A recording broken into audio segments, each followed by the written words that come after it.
matanong ko lang kayo, no? Saan ba yung mga gigs ninyo ngayon? Sa ngayon, hindi, yun nga. Bali, meron kami sa 21, sa December 21. Hindi namin alam kung sa may matutuloy nung sa Soundbox. Pero kung di matutuloy, nasa Hideout po kami. Pagkatapos, after nun, yun, sa December 27 po sa year-end concert ng DZRJ, kasama rin kami. At sa January 25, concert for a cause din. Yung may kikitain ng ano na yun, mapupunta sa mga disabled person. Wow. So, actually, yung mga ganyang klaseng artist, no, yan yung mga binibless partner. Yung mga merong puso para sa tao. Para sa pagtulong, ano? Oo. Kasi, actually, partner, yung music kasi napakagandang ano yan eh. Napakagandang therapy. Yan, okay. Yes. Okay, meron tayong caller sa telepono, no? Yes. So, tawagin muna natin si Ka-Dennis. Ka-Dennis, magandang umaga sa'yo. Morning, Salty. Magko-comment. Kanina pa nakikinig na naman. Kasi interesting yung topic nyo. Okay, thank you. Forte ni Chairman RJ yan, yung mga banda. Yung music, Yes. ano. Sa akin, parang ang kulang sa ano, yung mga local band natin. Maraming magagaling, ngayon mga breed, no? Parang kulang sa ano, pansin, no? Parang di napupungo. Tsaka parang kulang sa recognition, mga local band natin. Marami eh. Nag-guest dyan sa RJ TV eh. Di ba ka Sunday Jam? At nakikinig din ako ng mga foreigner. Diba? Pero hindi ako mahilig eh. Diba? Mga Johnny, magaling yan si Andres Pineda. Magaling, nakikinig ako sa FM, sa RJ. Pero mas gusto ko yung mga local talent. Noong 1990s, ang paborito ko, Saldi, RJ, sa guest nyo. Siyempre, Eraserhead. 90s sila, Raymond, Buddy, Marcos, si Ellie Benja. Eh, di ba wala na, watak-watak na eh. Pero ngayon, parang napapasin ko, walang breed of ano.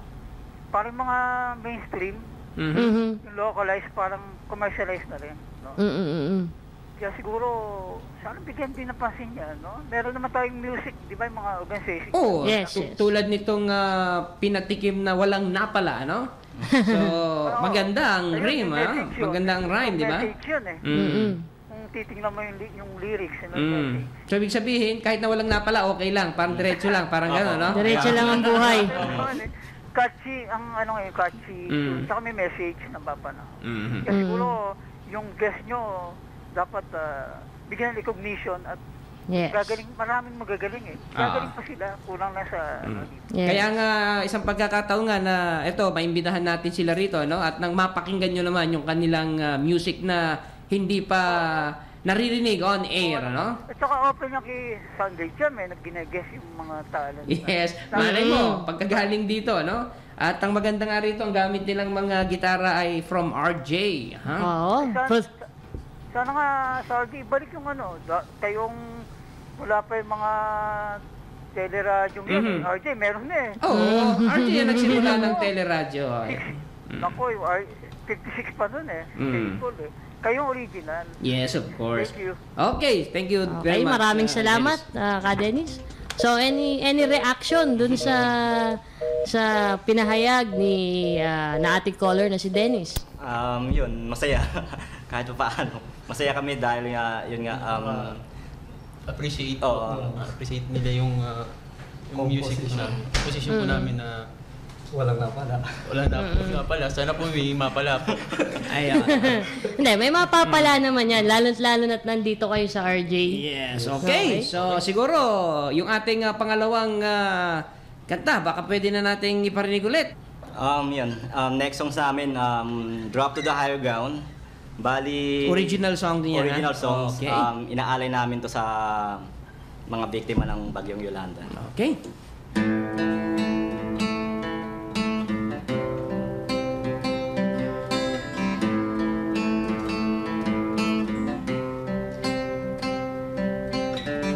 You curse me on to the verge of zero. You want my death at the moment. I saw your eyes pour the tears in the sun. Go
the